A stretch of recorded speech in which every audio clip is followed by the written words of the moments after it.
What's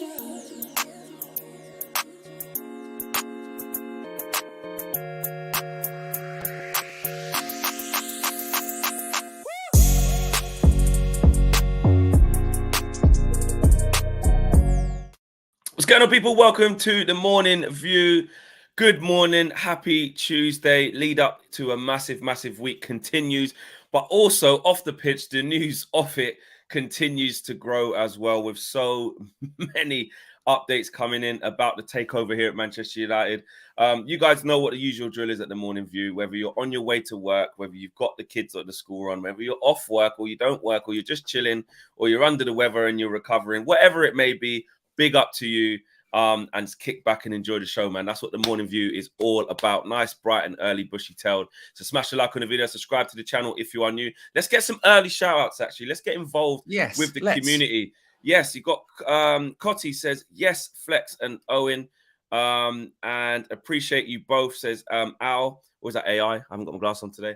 Owen leans forward in that old school way as well. It's one of those ones where is it capital Y, or is it capital Y, or is it a lowercase L? Difficult that one. Exactly. Appreciate you both. Keep up the good work. Don't blame KG for being late again, says Nadir. Did you see the match view on the weekend? Disgrace cheats. That's what I would say. I've seen KG in life. Exactly. Up, says Alex. And we need some morning therapy, says Liam Kerr as well. Big up to you, Liam. And Priyanshu says, good morning, guys. So yeah, get involved, get in the chat, drop your comments in there as well. We have got loads to talk about, but straight to the Qatari side of things, with the bid possibly rising. There's been a report from the Athletic, or news from the Athletic this morning. Owen, yes, latest. Yes, so this comes from Matt Slater from The Athletic, and it's a story that actually came out just about 20 minutes or so ago, and it's always interesting. I mean, this is why the morning shows are so great, is because you get the sort of the latest details from overnight and the first things that drop in the morning. And Matt Slater from The Athletic is reporting that the consensus is that Sheikh Jassim's bid for Manchester United is in the region of £4.5 billion, which we knew, but he can go higher if need be. He is proposing to buy out the majority owners, the Glazers, as well as the publicly listed company's minority shareholders, which, of course, is in contrast to Sir Jim Ratcliffe, who's only going for the 69% of the Glazers, not the minority stakeholders in the business. Of course, United is publicly traded on the New York Stock Exchange. It continues saying he will be clearing debts, and then he will spend whatever it takes to return Manchester United to the top of European football, rebuilding the stadium and training ground, as well as investing in the wider area. He will not forget the women's team either. This is quite an interesting quote as well, Flex, coming from a Gulf source, saying, quote, "I wouldn't necessarily see this as a Qatari bid. Sheikh Jassim doesn't hold any government positions. Much of his fortune is based on his father's wealth, which is thought to run into billions, further enhanced by involvement in QIB and other ventures," which again is quite interesting as well. There's a little bit more here as well. This comes from, it's got serious Flex when they've got the professors out, okay? Professor Sam Chadwick, okay?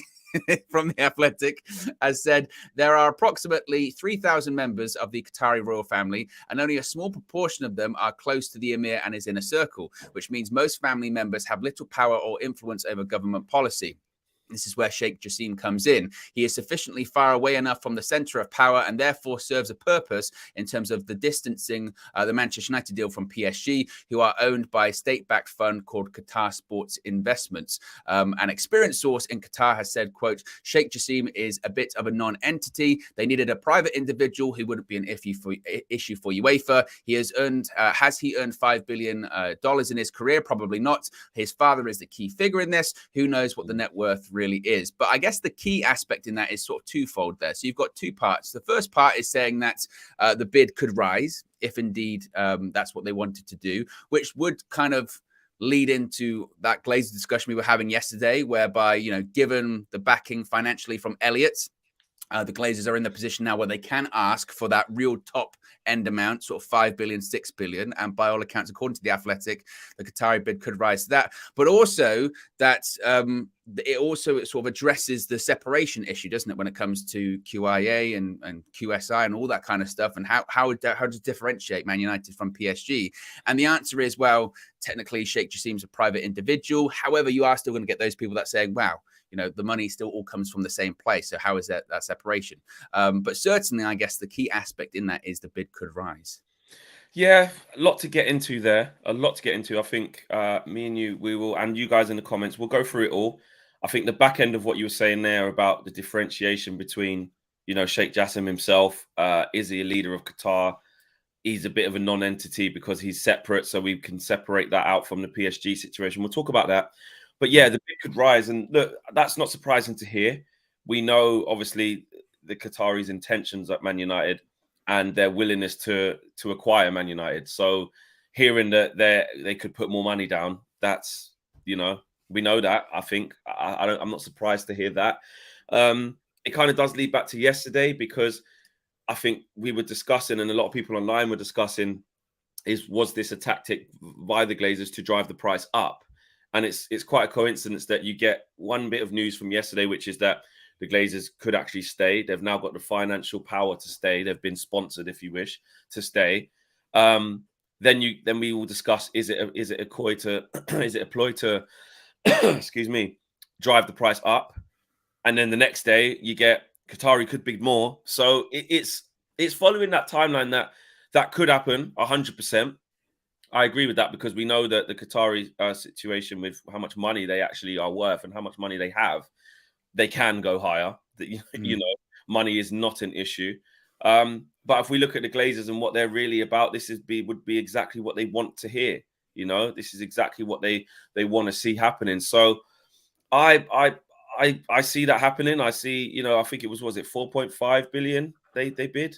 The Qataris, yeah, I think it was around. It was around. Pounds? I think 4.5 billion pounds. I think it was. I think Jim Ratcliffe was 4, maybe something like that. They're all sort of close. So you could see the Qataris going, do you know what? We'll go to 5 and blow everyone out of the water, or 5.5. And it must be said also as well, it's been reported that there are, because of the interest and because there have been 2 public bids, but as the Wall Street Journal reported yesterday, there have been multiple private bids as well. And because of that interest, there is the possibility and likelihood that there is going to be several rounds of bidding. And when you have these several rounds of bidding, what happens? Your bid probably is going to increase every single time. Yeah. So it's the auction room thing, isn't it? Exactly. Over there in the left-hand corner, sir, can it? Sold. To the bidder in the back. Yes, that's what they do. They'll have the paddles like this. So go 4.5 billion. Yeah, exactly. Looking around, and then you're on the phone. Can we do that? Can we do that? 4.6. Can we get that? Can we get that? You know what I mean? And that's how it goes. Yeah. Am I getting 6 billion? Am I getting 6 billion? In the corner at the back there, I get 6.2. And that's what happens. That's what happens in a obviously in layman's terms, to us mere mortals. That's what it is, isn't it? They're going to bid for the club, and the highest bidder will probably win. I think I know we spoke a lot about it in depth yesterday about how concerned we are that the Glazers could stay. Now they have the 5 billion, but one thing is with the Glazers is, do you want the 6 billion here up front? Have it, sell it, off you go, set into the sunset. You don't have to worry about the reinvestment and continually having to put back in, or whatever. You got what you wanted? Or does it appeal to them that they could still stay and keep taking because the club's going to improve because they got a bit of money to half improve it? So yeah, I'm not surprised. I'm not surprised on this front. It's very interesting to start seeing all of the case studies, all of the dossiers now on Sheikh Jassim more about him, which is absolutely needed. We need to know. We would like to know. I would like to know more about him. There's not a huge amount out there. Because I mean, even when the bid first came in, it was hard to find a picture. Like, honestly, he's a guy who goes under the radar. He's a guy who, to my knowledge, has, he used to be in government, isn't anymore. His father is, up there as well. And what we're seeing in the like the bit that you was talking about there from the piece on the Athletic, I think that bit's interesting, where it says this is where Sheikh Jassim comes in because he's sufficiently far away enough from the center of power and therefore serves as a purpose in terms of distancing the Manchester United deal from PSG, who are owned by a state-backed fund called Qatar Sports Investment, obviously the QSI. And Sheikh Jassim this bit's interesting as well. Sheikh Jassim is a bit of a non-entity, i.e., he doesn't really come as part of any big organization. He's kind of by himself. They needed a private individual who won't be an issue for UEFA.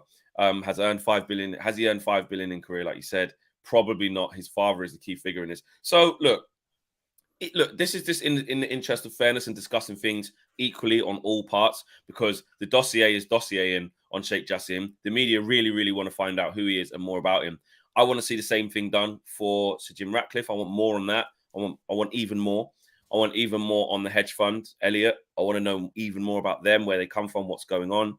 And that may be out there. Maybe it's for me to even go looking, but I don't have to look that far to see what's going on, to see Sheikh Jassim in my face. Like, they really want to know who he is. Well, and you're right, because, I mean, because we have heard the name Sir Jim Ratcliffe before, and because Ineos is a well-known, global company, because he's Britain's wealthiest, richest man, it's not hard to go and find that information, right? Elliot, because they're a huge hedge fund in the United States, it's not hard to find out information about them. Sheikh Jassim, again, because it's a bit of they're saying a bit of a non-entity, or just because he's not really been in the spotlight to the extent that they have, of course there are going to be questions. And I think it's absolutely justified and right that Manchester United fans have the ability to do their due diligence on him, find out more about him, find out more about, again, like, because it would be, I mean, it's a big story anyway, but when it's sort of someone that you've never really heard of, and you don't really know any really background about, of course there are going to be big questions and sort of speculation about. They'll be like, who is this person? And especially when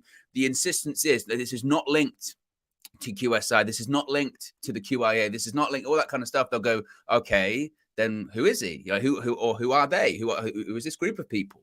So I think it's perfectly right. I think it's going to be interesting again to see the discourse, see the discussion surrounding him. I did just see from The Athletic as well, which is quite funny, saying that the timing of Manchester United's own sale process has privately been acknowledged as a hindrance to Liverpool. Heads were turned, the spotlight taken away.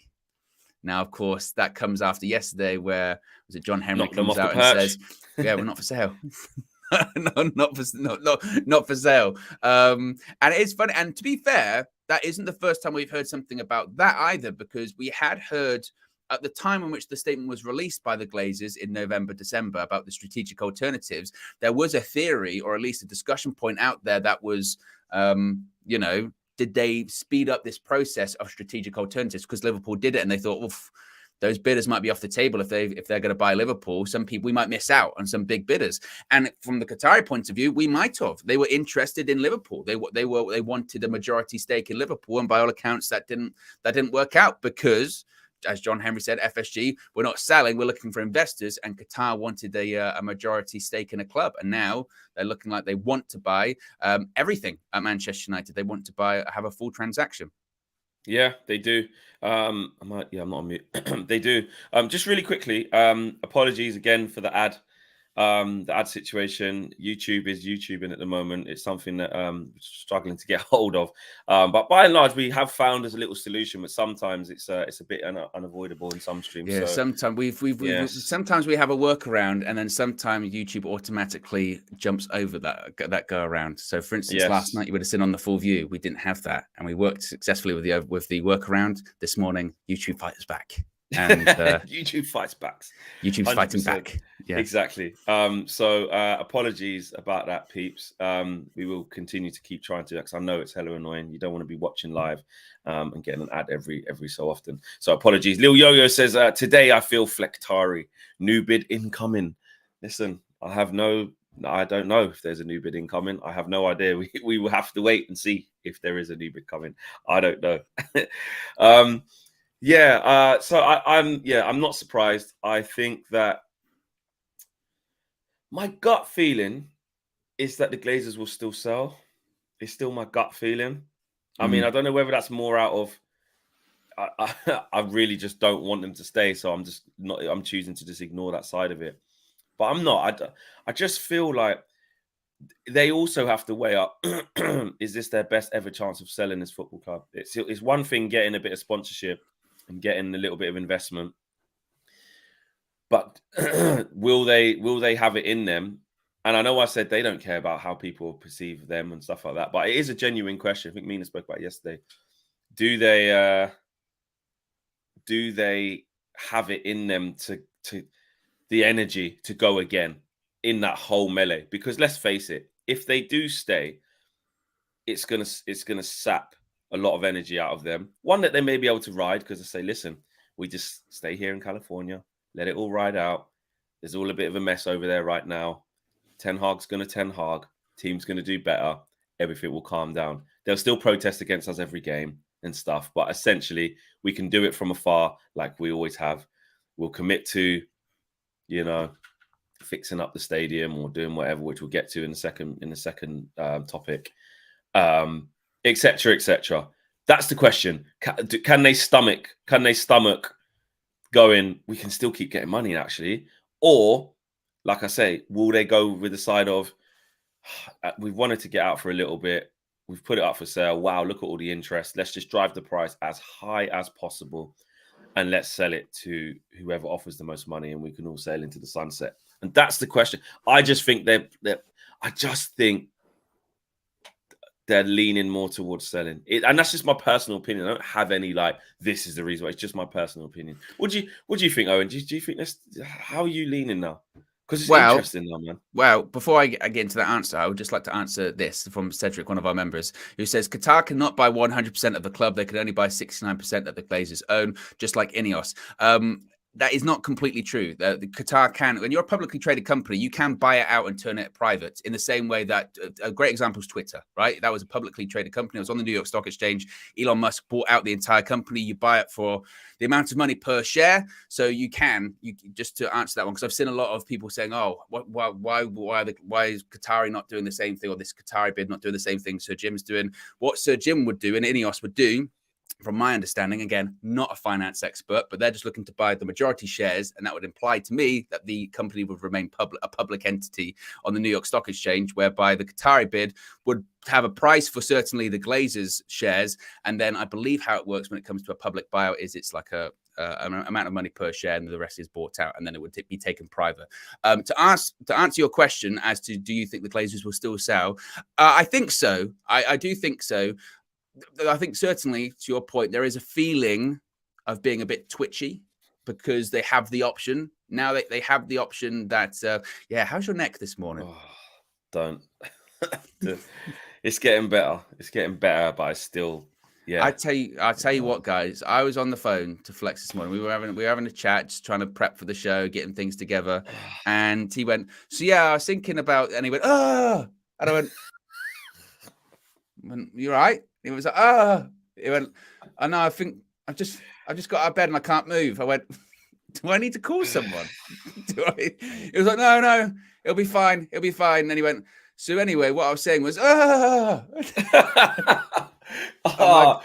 me laugh. Don't make me laugh. It's going to hurt. I was going, and then it went quiet. And I was like, Flag?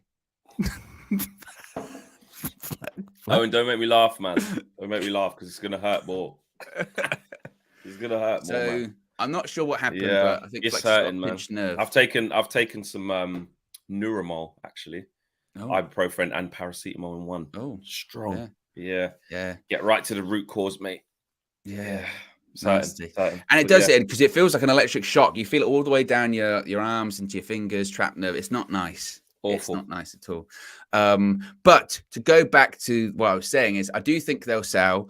However, I think there is a bit of a twitchiness because they've got the option there. But as the rounds go on of bidding and the price escalates, which I think it will, then I think it'll be too good for them to refuse, honestly. If it was like the max bid that anyone would be willing to go to was 4.5 billion, which, by the way, is still a lot. But if it was just that, then I think maybe they might think, you know what, we've got the option to stay. We might just do it. If we start getting into that territory of 5-6 billion, I think they'll just go, you know what, we're not going to get that kind of offer. Because they won't, will they? Again. And there'll be other forces within the family, the 4 other siblings, that would be like, let's just take that and run. We don't have to deal with everything else. They've got other businesses as well. around the world. They've got shopping centers, and they've got, I think, was it like a jewelry or business and all that kind of stuff. I think that's where their wealth comes from. The point being is that I think if the price escalates enough, and this has always been the case, hasn't it? If it gets to the right price, they'll sell. And I think ultimately it will get there. No doubt about that. Yeah, agreed. Super chat here from Shahil Patel. Big up Shahil, always watching the UV and member for 8 months as well. So big up to you, Shahil. Anyone worried about this American fund giving money? Can't lie, I'm worried about the Glazers staying. That would be the worst. I'm hoping for Qatar. That's basically literally what we were just talking about, Shahil, to be honest. Because mainly about yesterday as well. So if you've missed a couple of shows, go back and look at what we were talking about yesterday. That's basically what was dominated in the morning show and the full view. Everybody had their say on that, and it's like you just worry. You do just worry. I mean, Owen saying there that he thinks ultimately they will sell, but it is that we're in that question time now of the 50-50 part of it. Can they stomach more? Not abuse, but just campaigns against them, and abuse. I don't even know if they care about that, honestly. I think it's just, what's it all about? It's about money. It's not even, I don't think it's even about that. I don't Okay, all right. Would they get the most money? Would they get the most, that kind of stuff? Would they get more money by selling up now for the highest record price? Mm-hmm. Or for them, would they get more money staying in power with the bit of investment so they can keep taking out and out and out for as long as they may continue? Because they've already been there going on nearly 20 years now. So, it's whether they want. That's the thing, because they could cash in and get a lot of money compared to what they put in. But actually, they could stand to make even more money because they have the remedy of what's needed to sprinkle on Man United to make it kind of start making money again for them, where they can take dividends out. So you think about it, if they get the 3 billion, or whatever it is, the 5 billion, and they use a bit of it to just get us going. Plus, it's coupled with Erik ten Hag doing well. The Glazers, the club will do better again, and the Glazers can start taking out little bits of dividends and basically go back to what they always did. Yeah, sprinkle a bit on this training ground, fix it up a bit, maybe not to the standards that the Qataris or Sir Jim Ratcliffe or whoever else was going to do, but they can do half a tick box exercise for us to go, even though we would read right through it. But I'm talking about from the Glazers' perspective. Yeah. Oh, let's fix up training ground a little bit. Oh, we'll talk about the stadium in a minute in more detail, but let's do a bit on the stadium. Oh, let's do this with the women's team. Let's make sure there's this in the kitty. A couple of good transfer windows back to back. Erik ten Hag wins some titles, competes for titles, etc., etc. I.e., Man United looks a lot more stable, a lot better placed, and they go back to taking dividends. Would they make more money doing that? Or would they make more money going, let's just outright sell and sit on the profits? That's the hard question. I think of a famous quote, I believe it was by Noel Edmonds, who said, deal or no deal. Deal or no deal. Deal or no deal. That's what I'm thinking. Because, you could stay and you could gamble it, but you might not make the money that you're going to make with that bid. And to be honest, no disrespect to them, but in their lifetime, are they going to make 5 billion through dividends out of Manchester United? Probably not. I'd say they would get all of that. It would have to be split 6 ways. But I would think that, again, I saw a comment. I wish I could find it in here, but there was someone said that if they stay, that could have an adverse effect on the stock price as well. In the same way that takeover and sales speculation always drives the stock price up, people staying or an overly high asking price can drive it down as well. So I just think at this point they've reached a point of no return. I just think it's too much for them. I really do. I think the money, as is always the case with them, will talk. And I do think the price will escalate. The bids that are come in are opening bids. And as we've seen this morning, the Qatari bids got room to go up. I would probably suspect the other bids have also got room to go up as well. And again, I still think they'll go, but it does make you nervous, certainly. Some super chats and also some gifting of memberships. Durain at it again. I didn't even mean to say that, but it did. Durain again, bro. Who's making the plane? Durain has come in and absolutely killed it, gifting another 5 times United View memberships. Gifting to Emma K, gifting to Wizza, gifting to Surab, gifting to Hip Hop Geek, and gifting to Oscar. So welcome to all of you guys to the UV membership group. And Durain is just, honestly, I don't know what we've done to deserve Durain since Durain has come on board. Always been involved in the channel, always getting involved in the chat. And helping people along to join the membership, which Durain clearly is enjoying and encouraging others to do the same. So welcome to all the new members. Welcome to you, and big up all the existing members as well. Big up to you. I am going to do an Ant-Man review today. I wanted to leave it a few days because I got the reaction last time, which was don't say anything, spoilers, blah blah blah. Even though that kind of confused me because I went, you'd be clicking on a video that would say like spoilers.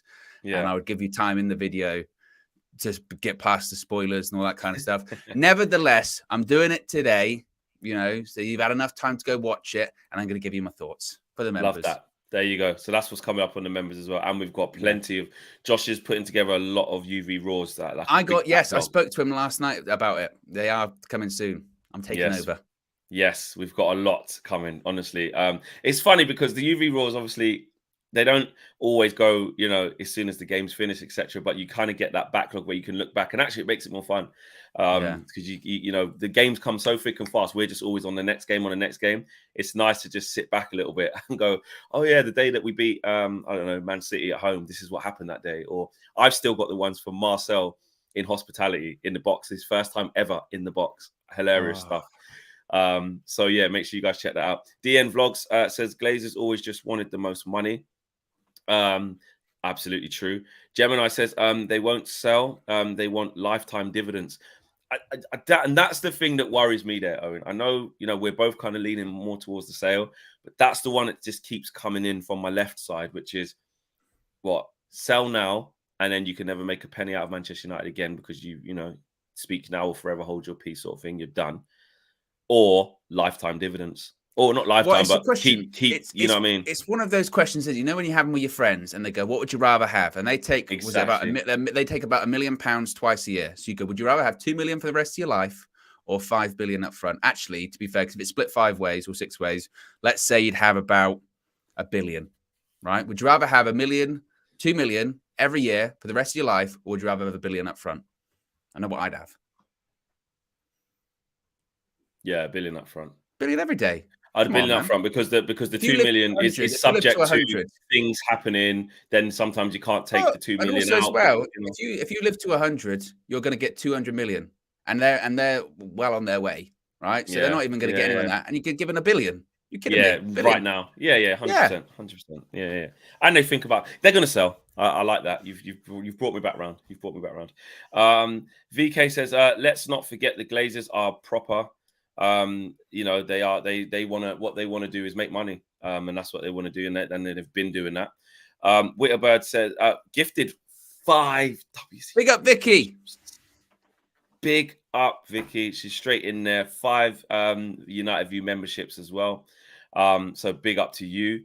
And she has gifted it to the Eagle. She's gifted it to Jonathan, to Cornish Maid, to Mr. Leo G, and Iddy Yo as well. So there you go. That is more. That is even more.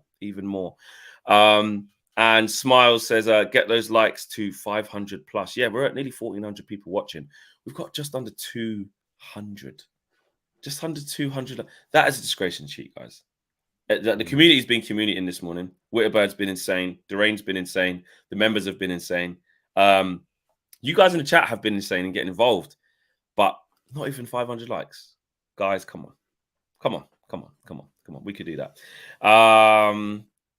And Ash says, if you were the Glazers, would you sell your investment? Would you sell your investment? I think that's what it means. Didn't invest any money. They didn't, yeah. If I was the Glazers, I'd sell for the reason that Owen literally just said, to be honest. Moving on while you guys smash the like, etc. We are moving on to Glazers. Joel Glazer, Old Trafford stay. Yes. So this was a story from Simon Stone from the BBC. He went, Can you imagine typing out like that? Owen, he was typing a report. He didn't go. Yeah. Well, he was doing it. He was typing. He was going, I'm not sure. So when he was typing, he was going, Joel Glazer. Yeah, he had to, backspace. He said, and it was a whole thing about how the Glazers could stay at Manchester United, possibly, etc. But an interesting part in it is he said, quote, BBC Sport have been told that Joel Glazer has been one of the strongest voices to favour the club remaining at its current Old Trafford site, rather than build a completely new stadium. This is on the basis he values the heritage that comes from the current team playing on the same spot as all the previous ones, dating back to 1910. So if Joel Glazer were to stay at Manchester United, he would prefer that Old Trafford remains on the current site that it already is. Now, we have had this discussion before, Flex. However, I think it's worth having again. What would you rather have? Okay, would you rather have Old Trafford where it is and renovated and improved? Or would you rather it be, well, actually, there's 3 options, I suppose, isn't there? There's the one, which is renovated. There's the 2, which almost to the Spurs model, where the Tottenham Hotspur Stadium is where White Hart Lane used to be. They just sort of spun it around, didn't they? They sort of knocked it down and built from the back. So you could have that.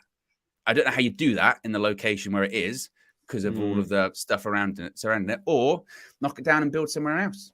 What do you say?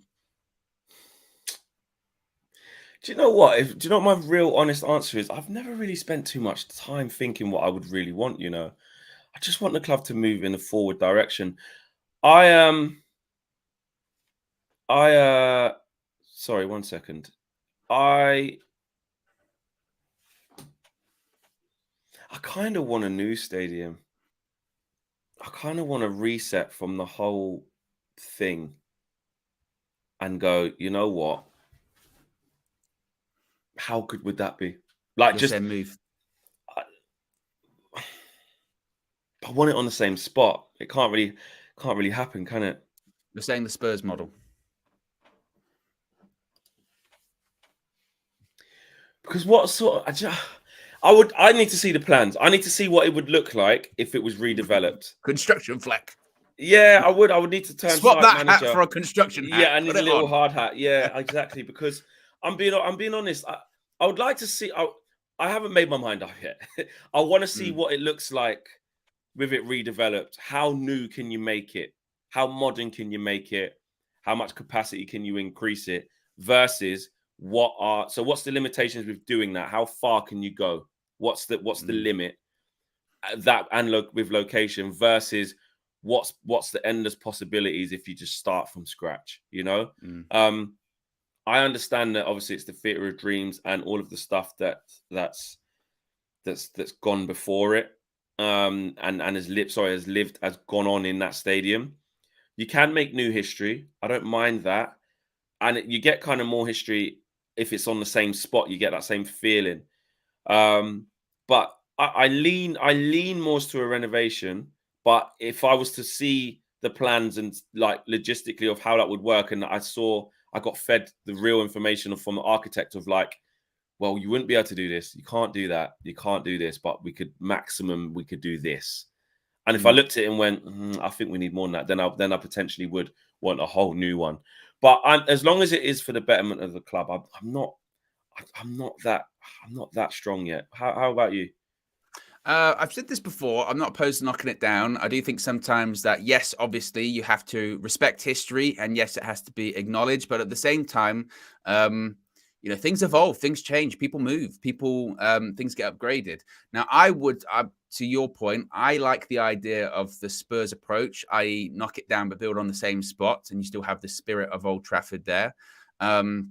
If there was a way, if there's a way where you can turn it into a completely modern, all seeing, all dancing, 100,000+ stadium, just by renovation alone, then of course you would go for that, because probably that's one of the more maybe cost-effective options. I don't know. Sometimes renovating is more expensive than building something completely from scratch, isn't it? With the complexities that we have with the train track round the back of the stadium. Exactly.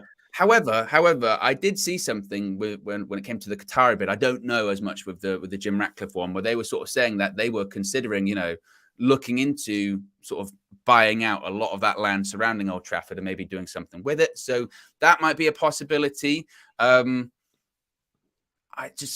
considering the situation like an old Trafford, I mean, everyone that's been to a match, and if you've been fortunate enough to go, knows that feeling when you start getting close and you start seeing the sort of white, what are they called? Those things on the top, you know, the sort of white, like the beams, you know what I mean? On the Yeah, I don't outside. know, just the, You know, I don't when you know. see them, you know, when you sort of you're driving there or you're walking, then suddenly they just sort of Yeah, start to appear, and you go, "Oh my god!" yeah, yeah. You know, and that feeling, you know, it is iconic, and it does sort of muster up these emotions in your gut and in your chest. You go, "Oh my wow!"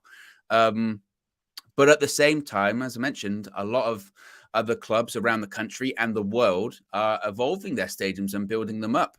Some are doing them on the sites which they still are there. Obviously, you've got the Camp Nou or the Bernabeu's undergone extensive renovation to the point where they can fold the pitch under and put it underground and all that kind of stuff.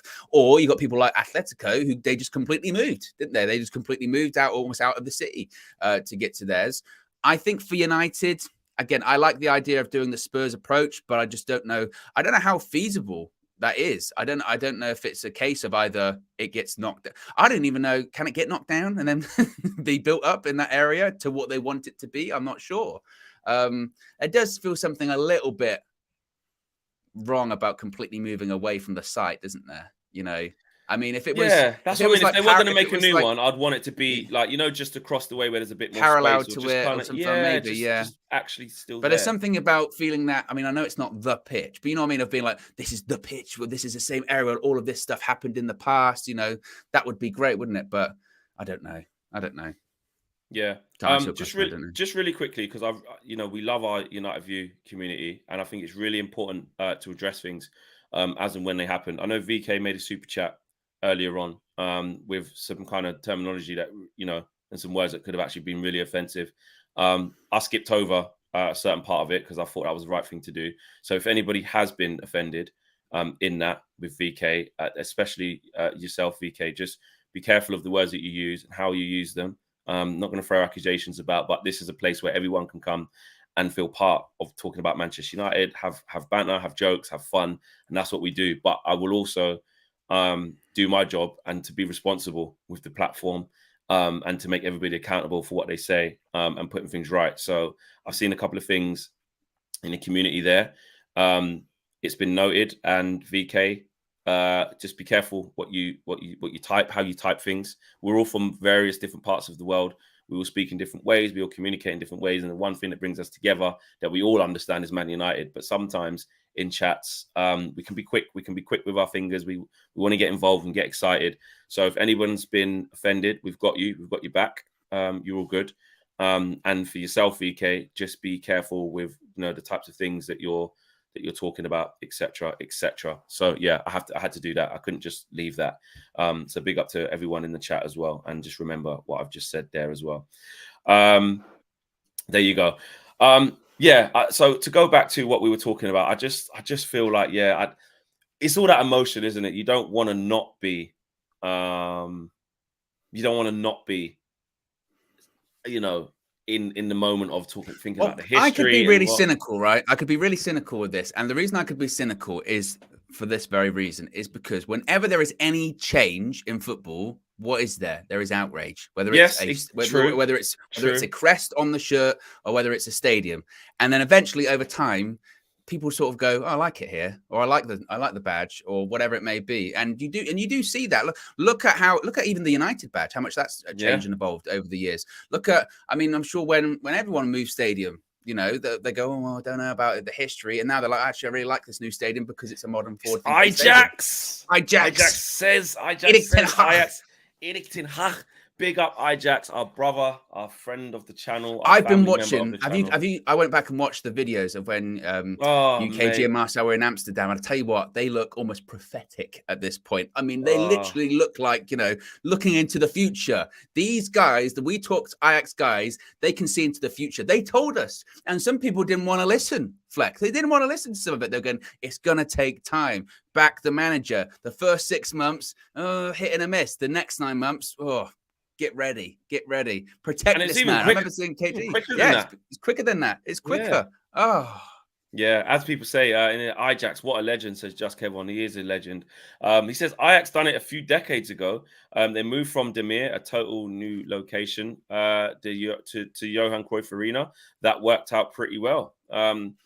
So yeah, I mean, it does happen. It does happen. And I'm not afraid for it to happen. I'm not dead against it. I'm not in this camp of like never wanting this club to, because if you want Manchester United to, put it this way, if I was to ask you, should Man United have the best stadium, the best facilities, the best in class, the best players, the best infrastructure, the best training ground, you know, the best budget?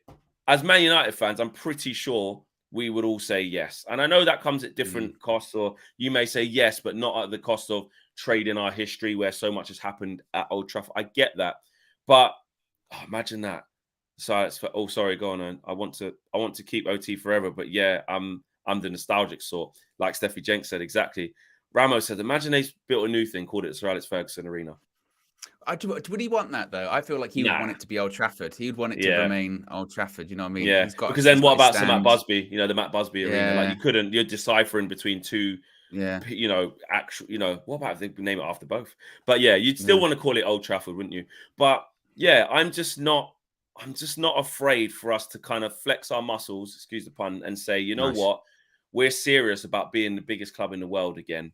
And that's why we've got the best stadium. We've got the best training ground. We've got the best infrastructure around it. Not Man City anymore. We've built an arena next to you've built the Co-op arena. We've built the Tesco arena or whatever. The Sainsbury's Megadome. The Waitrose. No, the Waitrose.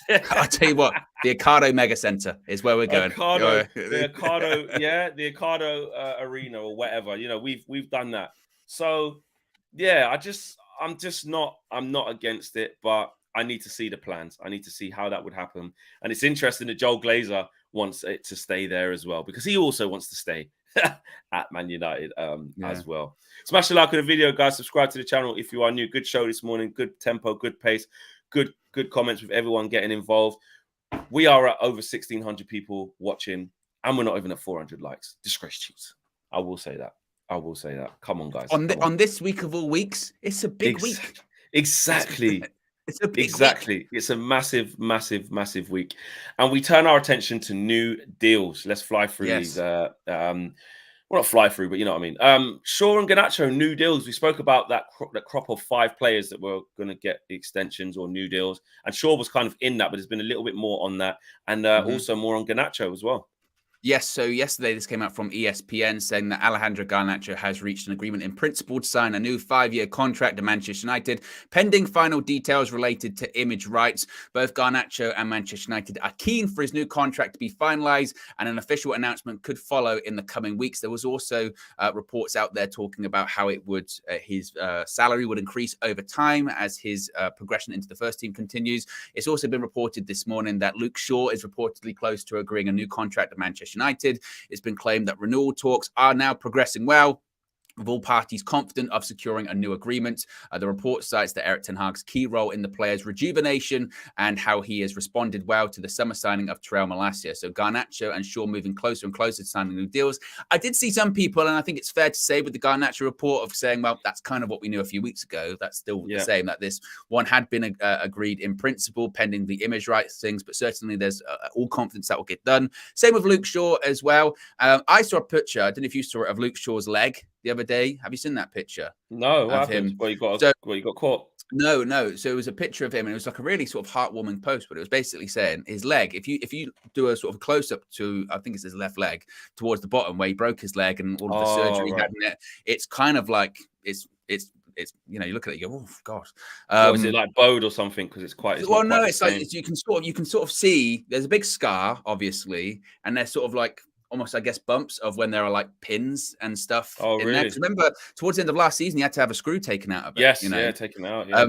And the point of the post was that, look at this guy, Luke Shaw, when he was in decent form, remember, what was that, 2015, had a horrific leg break. I mean, horrific leg break. It was awful. Where was that? PSV away, wasn't it? Yeah, PSV away, and he's managed to come back several times. But now we're talking about him being a senior player at Manchester United, an important player, can play centre back, can play left back. Who knows where else he can play? And that's despite the fact that could have been a career ender for him, right? It absolutely could have been. So Unbelievable stuff. And again, talk about people earning new deals. I think he's earned one. I think the same as you could probably say Garnacho. He's earned a new contract, from his sort of progression into the first team. Marcus Rashford as well. So I'm very happy. What say you, Fleck? Yeah, he's playing the best football of his career. He really is. And actually, I think now's the time. I mean, a lot of people have backed Luke Shaw for a long time. Even when he'd gone through some tough times at Man United. When it got quite silly and childish of just, oh, he's fat, or oh, it's this, there was all of that kind of stuff. Then it was, oh, he's just crap. He's just this, sell him, he's not good enough. And then there was the bit in the middle of like, there's a good player in there. There's a really good player in there. There's someone who you're just waiting to arrive, but how long is it going to be? We bought him as a youngster from Southampton all those years ago, and you just felt there was something there in him of how good he can be as a left back. But now I think what we're seeing is a really well-rounded footballer. I think we're seeing somebody who completely understands the game, tactically, physically. We're seeing someone in the best shape of his career as well. He's powerful. He's very quick. He's deceivingly quick. He is. His anticipation is fantastic. He very rarely gets beaten in one-on-one duels.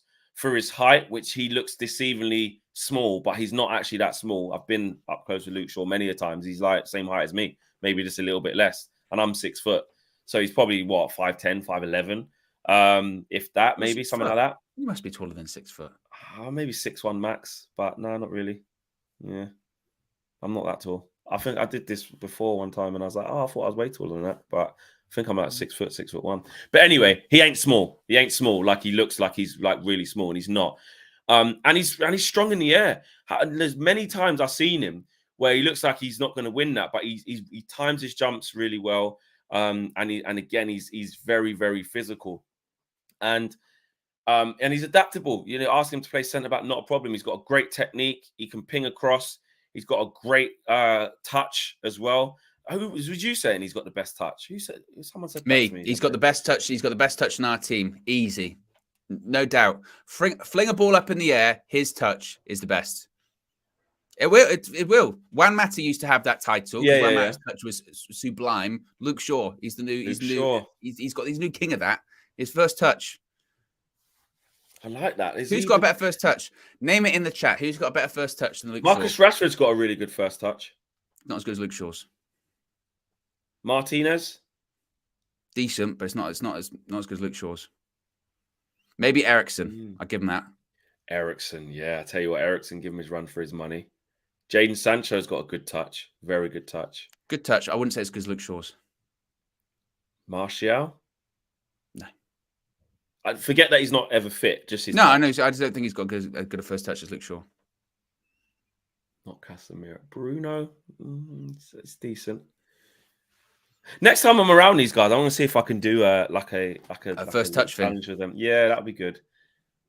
Because wasn't there a thing before the World Cup? You remember when Brazil had that thing and they dropped the ball from really, really high, and I think it was only Neymar that could do it. I think. Yeah, I did see that.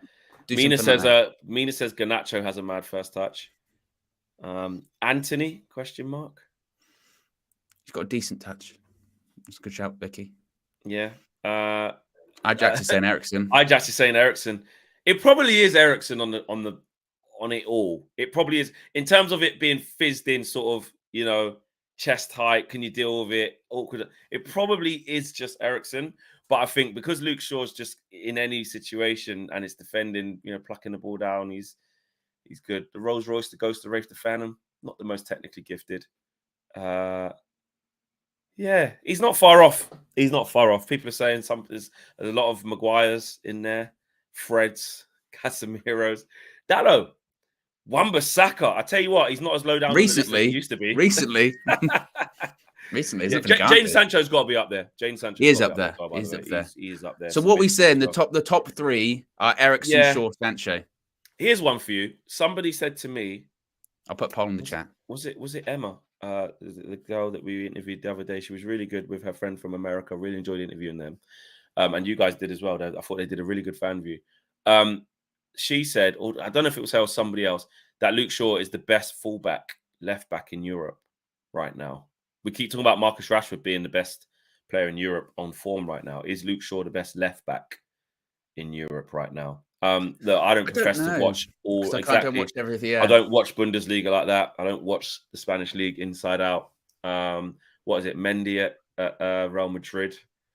Okay, well, is he the most informed fullback in the Premier League? Because we watched that. Absolutely. Is he even a fullback? Is he one of the most informed centre backs in the Premier League? But he's definitely one of the most informed players in the Premier League. Absolutely, without a doubt. And he's improved on that as well. Glazer's out says Shaw doesn't get many assists. I agree. That's something we've kind of labelled at him as well. We want him to, be part of that. But he's starting to improve on that as well. Yeah, interesting. But Shaw is in his prime. I think that's the key there. Anyway, Shaw is in his prime. And on the Garnacho one, like you said, want him to sign a new deal. We need to keep being patient. I think every time, Garnacho kind of has an impact or does well, we want more of him. We want to see him. Let's go. I'd start Garnacho. I'd do this. And I remember back to that Arsenal game when everyone was saying, I've read a Garnacho this. Yeah, should have done it. I'm like, Eric knows, man. Eric knows that this kid. Eric knows that. Let's be honest. Let's just properly assess Garnacho, right? Without the emotion of how good we know he can be. He's just at the stage, and rightly so. It's his breakthrough season, and he's 18. Is he still 18? I think he is. Yes, he is. He's not ready yet for week in, week out starts in the Premier League. It's absolutely fine that he's not ready for that yet. What he is ready for is impact off the bench, changing the game, big moments in games.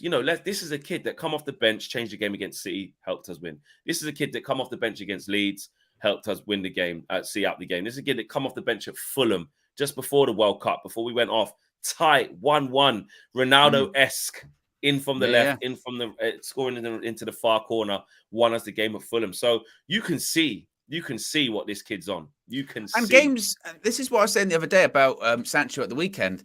Games, sometimes people look at, why is this person started on the bench? Games are won in the last 20 minutes, and sometimes it's about a decent manager goes, I'm going to need them later on in the game when the opposition's a bit tired or when I've got to try something a bit different. We've got to be doing this for 60, 70 minutes, and I'm going to bring them on and they're going to change the game. And at the moment, to your point, that's where Garnacho is, and that's fine because, again, he's a young kid. He's 18. It's his breakthrough season. I'm more than happy to have that option, frankly. So, I think, again, where he is, it's perfect. The important thing is that we keep hold of him because I really do believe, I know there are some naysayers out there, but I truly do believe he can be something proper. I really Just do. really quickly, the Daily Mail are reporting a little interview, I think, with Rashford or Rashford's quotes. And he says, this is Marcus Rashford on Quinton Fortune. He says, he's definitely helped me a lot to have attack-minded coaches. Sorry, what did you say? This is Marcus Rashford on Quinton Fortune. What did you say? Quinton Fortune. Do I need to play the clip? No. That you have to say, man, that's humbling. That is mad humbling. Even when you see Scholes in, they're hailing you up, see Wes Brown in the tunnel down there.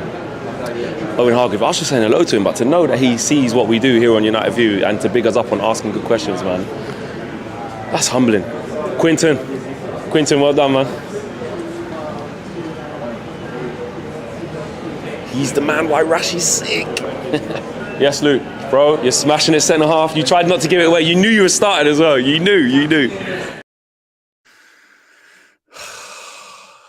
Like I was saying, Marcus Rashford on Quinton Fortune says he's definitely helped me a lot.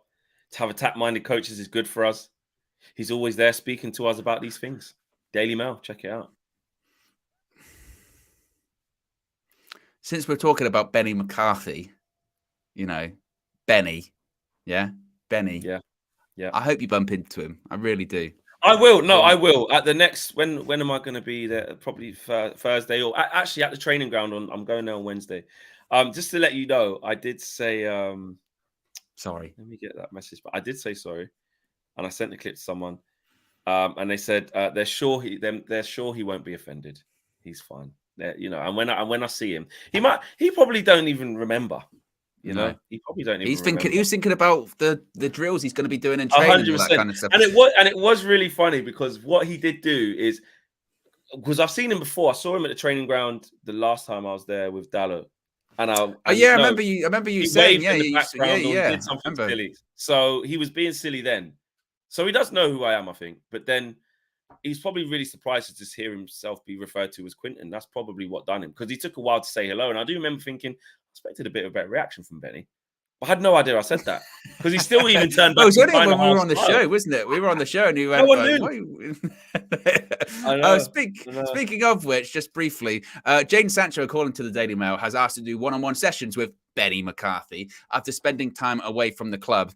A bit more sort of background information on him. McCarthy is known to fancy a return to management at some point, but for now, he is happy being part of the team under Erik ten Hag at Manchester United. He is known as a larger-than-life character, popular with the players. It is said that Benny McCarthy did not even ask about his salary before accepting his role at Manchester United.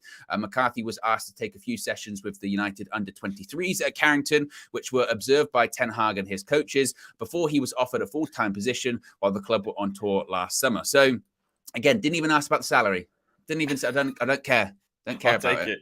So Krista says Benny McCarthy's got Flex's face hanging from the crossbar for target practice. Sorry. Yeah, didn't care. And actually, in serious talk about Benny McCarthy, the impact clearly has been absolutely massive that he's had on this squad, in this team. As of other coaches as well, probably don't get their flowers as much. Mitchell van der Gaag has rarely been spoken about. I don't think we say his name enough. That is Erik ten Hag's right-hand man. That is the guy that Erik ten Hag said, if I'm coming, so is he. And you kind of never see him. You kind of never see him in the media or doing, and there's never any stories about what he's doing in the background or whatever. But my God, he's there. Ten Hag in next to Ten Hag. Van der Gagen. That's what he's doing. I don't know what even that is, but I just made it up. There's a lot of super chats here. Let's get to them. VK says apologies if anyone was offended earlier on, so that's good to see. Shahil says, guys, as a construction engineering student, I believe we can knock it down and get a new state-of-the-art stadium in the same spot and carry our history. Interesting from Shahil. Witterbird, gifted another 5. Big up Vicky. Wow, Vicky's just on fire. Vicky's also been made a mod today as well. A few people have been made surprise mods. You may get, I like it. Not everyone asks to be a mod. Sometimes you just sit back and you just look at the input from a lot of people, how often they're here and how much they get involved. And you can tell the ones who deserve it. And some that's one day it may be you. It might just appear on your thing, so look out. But we have got quite a few mods, so big up to the new mods from today. Witterbird, another 5 memberships. Appreciate that. I'm trying to scroll through to see who she gave this 5 to. Where is it? Happened a while ago. I didn't even realize. My bad. Can you see it, Owen? The second batch of 5. No, I can't scroll up that far. No, apologies, but you will know if you're one of the 5. Drop us a comment with one of your emojis, because you're now a member. So big up to Vicky as well. Kristen says, Flex, can you make me a mod? I'll gift the membership every goal United score in the final this Sunday. You don't need to do that. Honestly, I don't want people thinking that to be a mod, you must, you don't need to do that. That is not what the mods are about. We have a certain amount of mods for a certain amount of time. Then we look at it, and then if we need more, we'll adjust it. So, Kristen, you will be high up on that list. I appreciate that, bro. And DM Vlog says, mate, it was me who said it. About Luke Shaw. But yeah, it was. Yes, DM Vlog. I remember it was you. Yeah. And I remember going, wow, big statement. And then I thought about it. I goes, actually, you might not be wrong. So, big up to you, DM Vlogs. And David Lee, member for 7 months, one of our longest serving members. Big up to you, David Lee. Says, #Glazers out. There you go. That is this morning's show. Really good show. We had a lot to talk about as per usual. Got up to 1,700 people watching as well. If you forgot to hit like during that time, during the last hour, make sure you hit like on the way out. What have we got coming for you today? Of course, Flexing KG show, 6 p.m. Make sure you check that out. And a lot of more important build up to the Barcelona game. We've also got a tactical view coming this afternoon as well. It's already listed as a premiere. You can go to there now. I think it's coming out at 12. You can click notify me. And what that means is when the premiere starts, you get notified. Something pops up on your phone or your device and says, hey, there's a premiere going on right now. You can go there. You can relax. You don't even have to worry about it. You don't want to miss it. You don't want to miss it because Statman Cameron in that one, I've heard. Absolutely. Yes, absolutely. Very, very good chat. And Fat Four, apologize. I did miss your super chat. I just saw your comment there and I went back and made sure I got it. First super chat. Big up to our best signing, Ten Hag as well. And it says there in my screen in the back end. Celebrate the first super chat from Fat Four. So big up to you, Fat Four. Really, really appreciate that as well. Guys, been a wicked show. Appreciate the community. Appreciate all the love. And appreciate all you guys as usual. And we'll be back with more videos later on today. Take care. Peace.